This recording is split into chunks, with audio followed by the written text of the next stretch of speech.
Today I'm going to talk about 6 young adult novels that concern adoption. Modern realistic fiction written for teens often involves a theme of finding one's identity. This type of story is both complicated and enhanced when dealing with teens who have been adopted. Their sense of identity is even less decided than their peers, and they often have to come to terms with being divided between 2 ideas of family. These books that I'm going to talk about today are great examples of this type of story. For the teen protagonists in these books, being adopted becomes only one part of how they learn to define themselves, and each of their journeys is unique and compelling in its own way.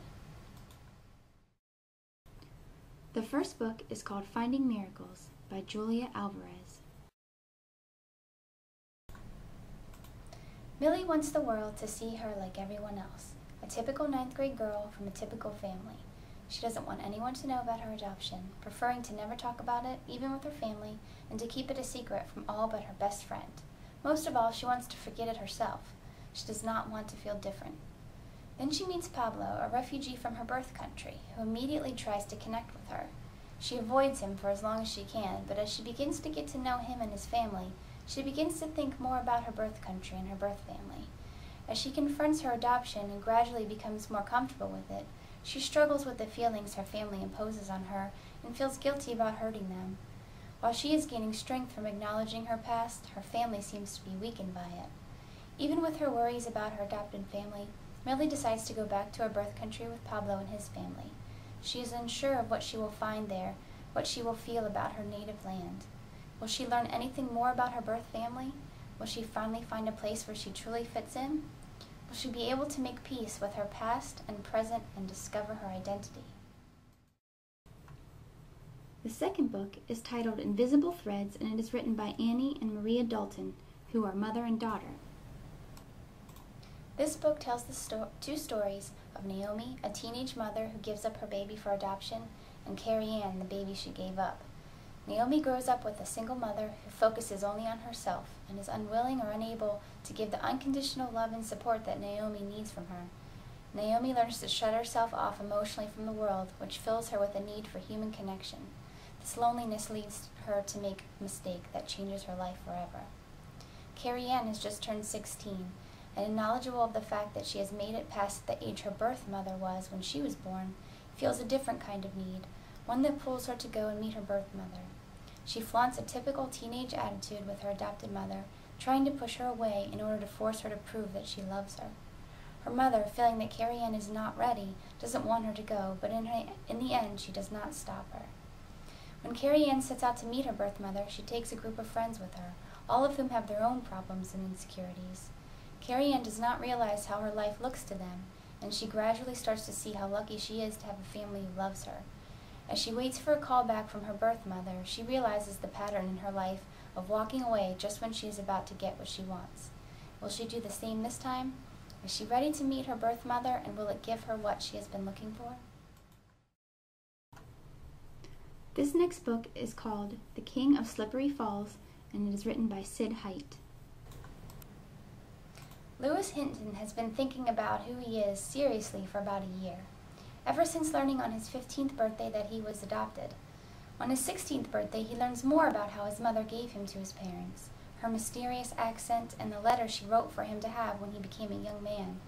Armed with these limited facts, he discovers a possible connection between his birth mother's name and that of an 18th century royalty. This information not only feeds the rumor mill of his small town, but also his desire to find out how his birth culture fits into his identity. As Lewis tries to sort out who he is, he works on several plans to explore the path to his roots. In the meantime, he also explores how he can get to that giant fish he's been trying to catch. When he finally executes his plan, it takes a serious and unexpected turn, and Lewis gets a chance to see how he fits into his small town. Will he ever find that mysterious fish? And how will the story of his life be told? The next book is called Saffy's Angel, and it is written by McKay. When Saffy is unable to find her name on the color chart alongside those of her siblings, she knows that something is different about her. After probing further, she learns that she was born to her mother's twin sister in Italy and was adopted at age 3 when her mother died in a car accident. Her family glosses over Saffy's concerns as they genuinely forget sometimes that Saffy is really their cousin rather than their sister. When their granddad dies, Saffy finds a note about a stone angel left to her in his will. Her parents believe that Granddad never made it back to his home with the angel. As her memories of her former home in Italy become more vivid, she takes a chance to go back and look for herself. Her journey takes many unexpected turns, and her siblings at home have their own escapades. Will she be able to find the only thing she has left from her beginning? How will she ever fit into her family now that she knows the truth? The next book is called Looking for Lucy Buick and is written by Rita Murphy. Lucy has been told the story by her great-aunt Rhodey ever since she was old enough to understand it, how she was found in the back of a 1968 Buick Skylark that her uncle had won in a poker contest. Rhodey and her sisters raised Lucy, and her uncles planned for her future, but no one but Rhodey considers Lucy's feelings in all of these plans. Rhodey has always been a bit different from the rest of her family, believing in signs and divine chances. Lucy learns from her aunt, and when the opportunity presents itself, she runs away to find her real family, the Buicks. Lucy believes that she will just know them when she finds them, and she will get a feeling about them. On her journey, Lucy follows the signs as she sees as best she can, eventually finding refuge in a small Iowan town. As she continues her search, she becomes afraid of her past and unsure of her future. She finds she likes the people of Gardenia, but she is more afraid to get close to them. Will she ever find the Buicks? How can she move on from her past without them? The final book is titled A Brief Chapter in My Impossible Life and is written by Dana Reinhardt.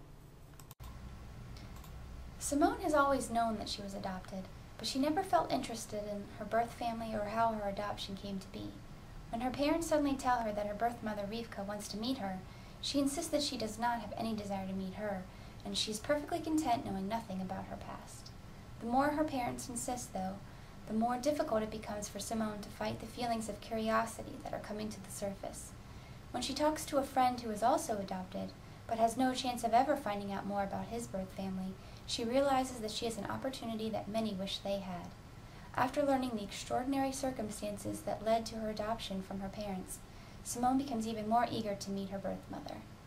The meeting goes well, and soon Rivka becomes a part of Simone's life, someone between a friend and a parent who can listen and teach her. As she continues to get to know Rivka, their relationship takes an unexpected turn, and she learns about balancing the joys and disappointments of life, as well as to question her own beliefs.